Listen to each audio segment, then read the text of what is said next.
Good morning, welcome back ladies, gents and Pikachus, beloveds of my channel. It's time to kick off your shoes and relax, and we're going to review a video game I've been using to escape the stresses and pressures of modern life, called Ghost of Tsushima. So no politics, religion or war, at least not of the realistic kind, but plenty of murdering of the digital kind as we review this Sony Entertainment game. First thing you'll notice is this is kind of Sony Entertainment's answer to Red Dead Redemption 2, so it has a few similarities, more than a few similarities.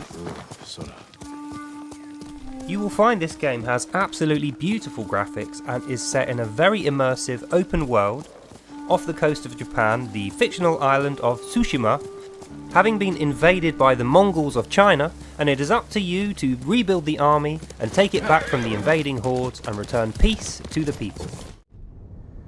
First thing you might notice is the Isle of Tsushima is rather large, and although you start out in one tiny corner, it is a proper open world, so even though you will die trying, you're quite welcome to travel all the way to the top of the island and fight the final boss straight away without having done any of the missions. Although I will warn you now, you won't even make it there. You will not get far because you need to build up your abilities and skills with the samurai. And those samurai, the NPCs who will train you in the various skills that you'll need and lead you to the different weapons, well, they aren't going to work for free, so you'll end up doing side missions or gig mission type things for them, and they will lead you into other areas where you will pick up more elements of the main quest. And eventually your goal is to reassemble the samurai, build your army, and take the fight back to the evil Mongols and destroy them, and eventually kill their general. And even though it's not a role-playing game per se, you're always going to be Jin Sakai, along the way you get to see the horrors and the absolute disgusting crimes of humanity committed by the Mongols against your Japanese people, and you can decide whether you're going to retaliate in kind or whether you're going to stick with the way of the samurai and act with honour and integrity. The game does a good job of giving you the choice between acting with honour, like a samurai would, or backstabbing, poisoning and thieving, which will affect your NPC relationships. Will you help me? Promise me you'll remain the good man I know. I promise.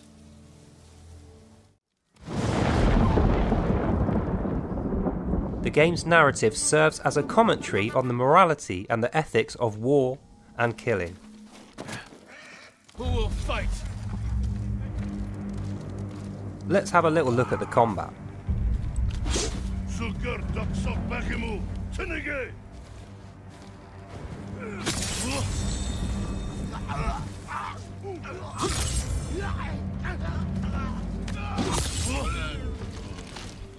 Chivalry in combat is rewarded with particular cutscenes like you just saw there.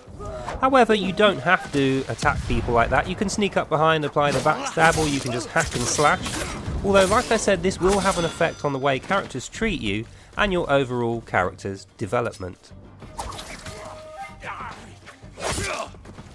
And while backstabbing may well be easier, you will miss out on those lovely ability points, and as such you will build up less of a skillful character.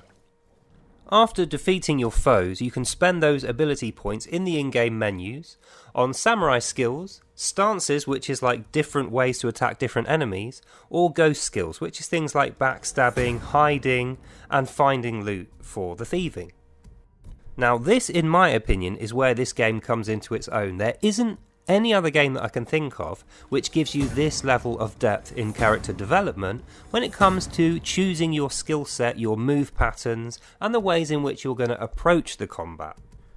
Turns out I'm quite a vanilla dude when it comes to samurai, so I like to face my enemies, shout at them first, let them know I'm coming, and then defeat them with pure skill and valour.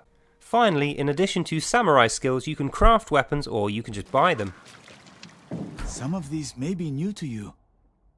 What you'll also find at these merchants is different appearances and different sword kits and stuff, so I mean it's purely cosmetic, but the great thing is everything is available in-game. There's no microtransactions, there's no unlockable things for connecting your account to the internet, and it means you can really express your inner samurai in a way that's not going to cost you an absolute fortune. If you can bring more, it's yours.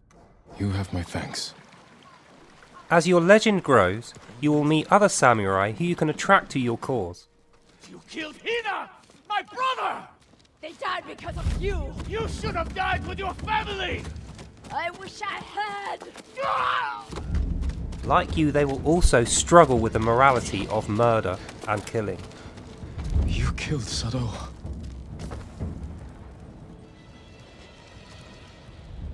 Masako. He helped kill everyone I loved. And for what?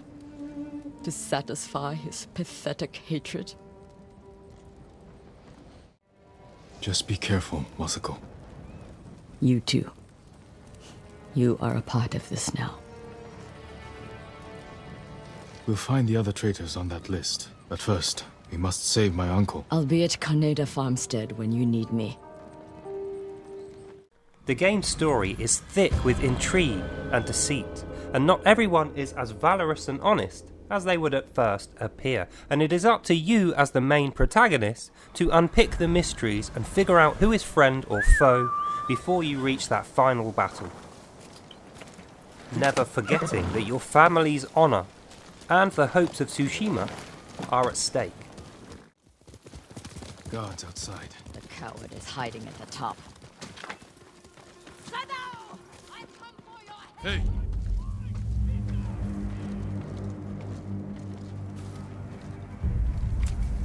Show me the mighty samurai skill.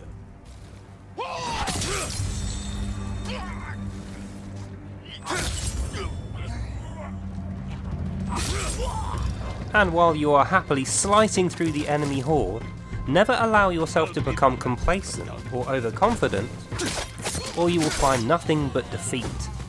As you will see here, if you try to take on too many people, eventually you will be overwhelmed and you will meet your end. However, the game is rather generous about allowing you infinite lives, with only the loss of the weapons that you use before you die.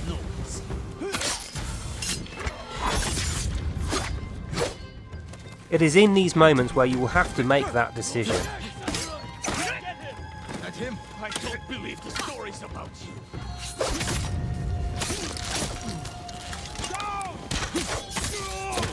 With the hopes of the entire nation of Tsushima riding on your shoulders, you will quickly discover the true value that you put upon your honour. Will you live in shame, or will you die in glory? Your true character will be revealed. Fortunately for me, you do get unlimited lives. Combat is extremely fun and rewarding. Let's try that again. Sado! I come Show me for your skill. head!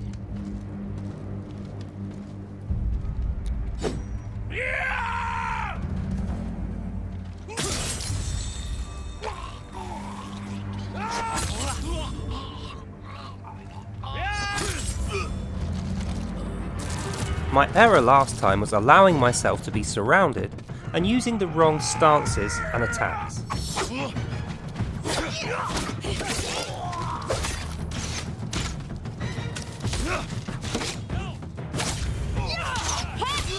Incoming arrows can be parried or blocked if you have the skill. Unfortunately, I do not. As with most things, however, with practice you can build that skill up and you'll find these guys really easy. By the end of the game you'll be taking on twice as many tougher guys than this, and you won't even be suffering any damage at all.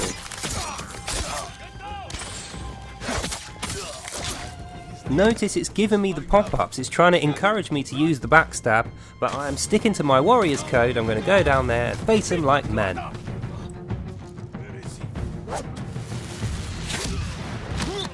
The game rewards practice, patience, and strategy. The increase in difficulty as you play does keep things interesting, but ultimately it's never going to be that difficult that you can't surpass any of the challenges. And by the end of the game you will feel like you are the ultimate samurai. Let's finish this!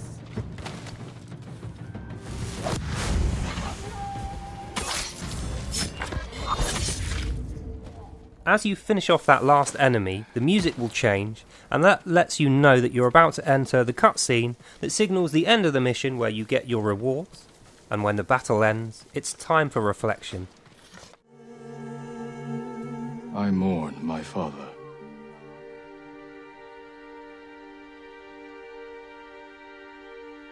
We used to meditate here.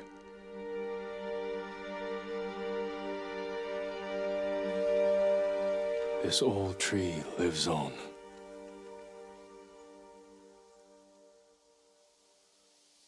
The characters are well written and engaging, and it does a great job of drawing you into that immersion into the feudal culture. There's even a button you can press to show respect when you are visiting the graves of your ancestors, at which point you'll whip out your flute and play a little song for them. And this has the effect of changing the weather depending on your karma, which is a kind of invisible stat in the game.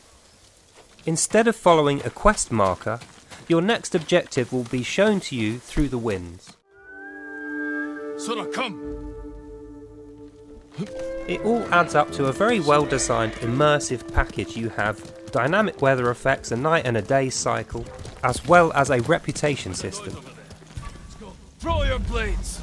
Some enemies will even recognise you and flee before the battle is even fought. But you will always be aware of how people are going to think of you depending on how you treat your enemy. Absolutely savage, applying the backstab and chops his head off as well. Look at your general! Run! This will be your fate! And if you get a little bit too bloodlusty, you actually get like a berserk mode where you press L3 and R3, and then everyone you strike immediately dies. And this persists until you take damage, so it's a pretty cool combat effect. But like I say, you just have to be careful you don't get too into the whole bloodlusty bit and lose your sense of virtue. Cut them down!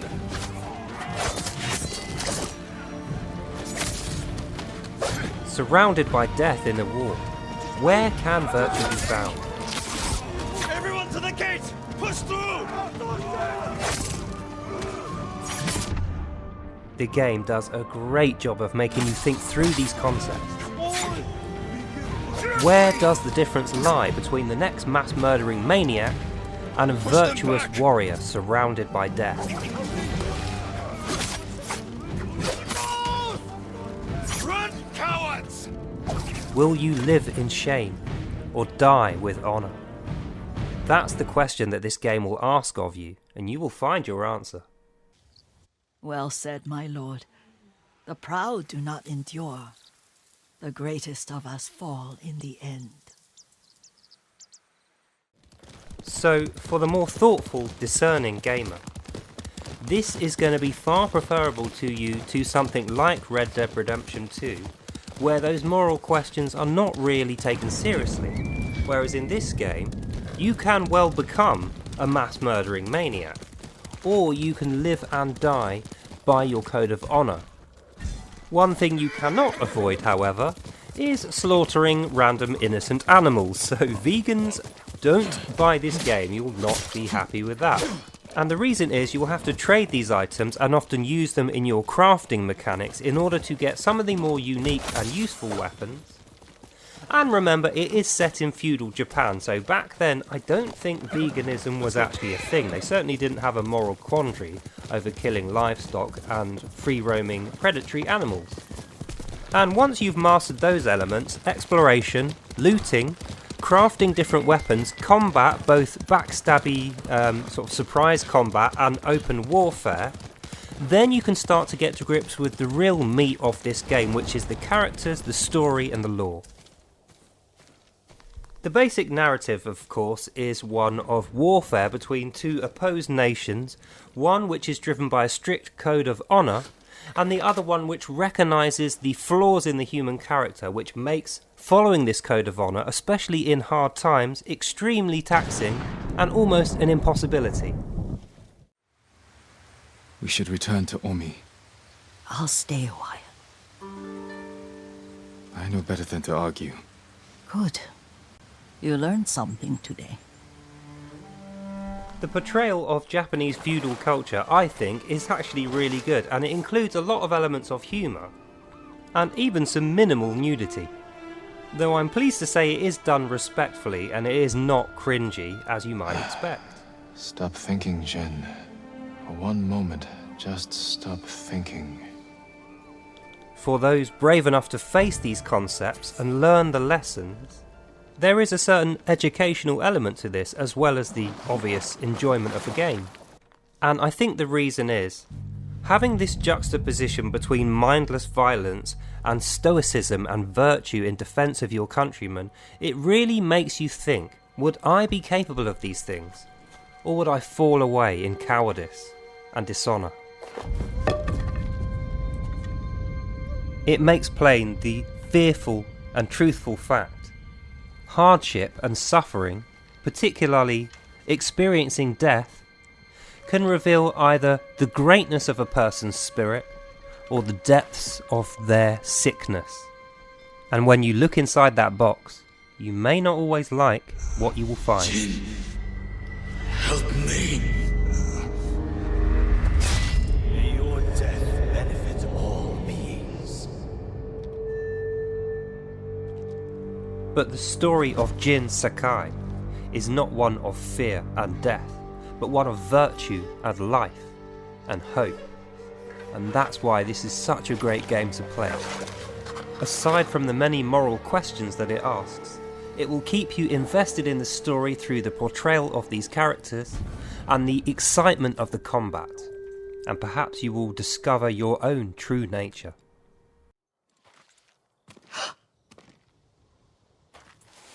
Young master? Are you alright? Yes, just lightheaded. For a moment I thought you looked... Face us, coward! Get inside. The game will often reward your courage with cosmetic items and extra weapons, I'm right here! which is just as well, because as you progress through the game, the enemies will get more numerous and also tougher, forcing you to improve or suffer death.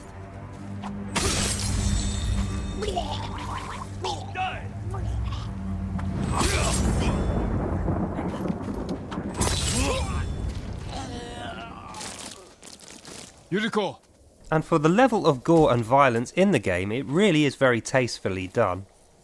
These bandits are actually failed samurai, traitors to their own. And even that gives you a choice, player agency, which is seldom seen in the modern quadruple A gaming experience, where bandits which share your same nation's flag can be avoided and not killed, and later you get the opportunity to add them to your army. Although if you slaughter too many of them, they won't take too kindly to you, and you will not be able to add them and rely on them in that final confrontation with the grandson of Genghis Khan, who is the general of the Mongol army. However, relying too heavily upon bandits and thieves to pull up the rear end of your army will deter the more honourable samurai, some of the strongest characters in the game. So it really is a balancing act in order that you can have the strongest possible force in which to win the game in that final battle. That's what it all comes down to. Display valour and courage in the face of sure defeat, and even you may become the hero of Tsushima. Who killed these Mongols?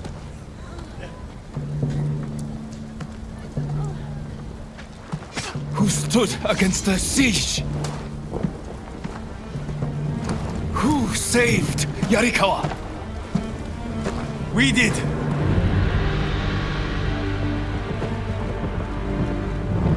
You can't just stay here and wait for the Mongols to try again! You say you are not soldiers. You are warriors. We can defeat the invaders and save our home. But only if we stand together.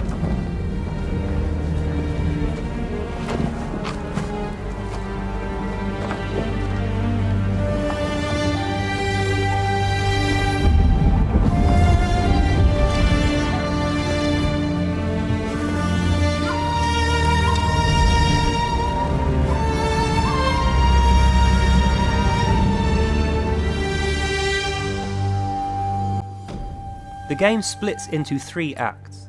The first act is building your character and your skills. The second act, building the nation and the army. The third act is the final battle, facing the evil Mongols and the grandson of Genghis Khan. Unmoving mountain.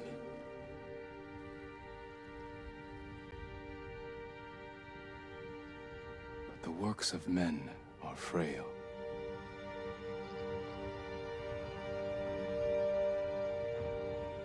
Lords and clans vanish.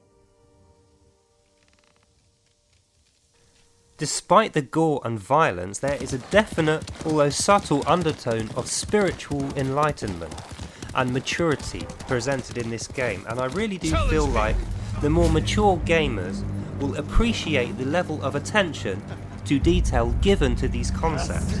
Even in the thick of a battle, there is still room for reflection. Reflecting on previous defeat, gaining confidence for future victories. Jin Sakai, fearless samurai, will learn that victory here will rely on more than just good sword and horsework. Victory here will rely on trusting in the winds, knowing your surroundings, and having faith that good will prevail over evil. And that even when surrounded by death, there is beauty to be found and peace to be restored.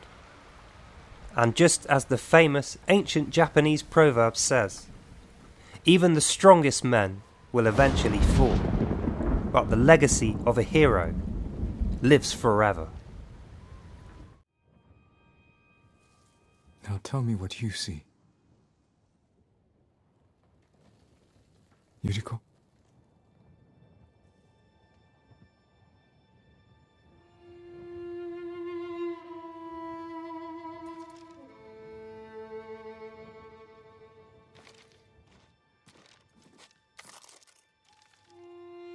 Rest, Yuriko.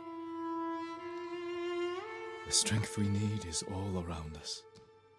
The mighty fall at last, to be no more than dust before the wind.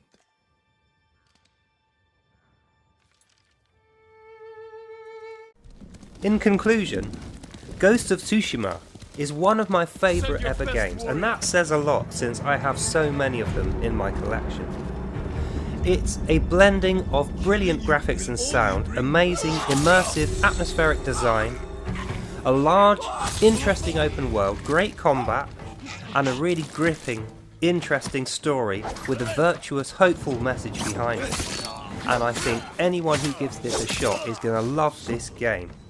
So go out and buy it now. It's on PlayStation 5 and on Steam, currently on sale for like 38 quid or something like that. It's around about what I paid. And you will not be disappointed. So, what are my final thoughts on Ghost of Tsushima? This is a fantastic game. It has a distinct and welcomed lack of woke politics. The gore and the violence is very tastefully portrayed. They don't hold anything back, but there's no cringy, over-the-top mechanics or anything like that.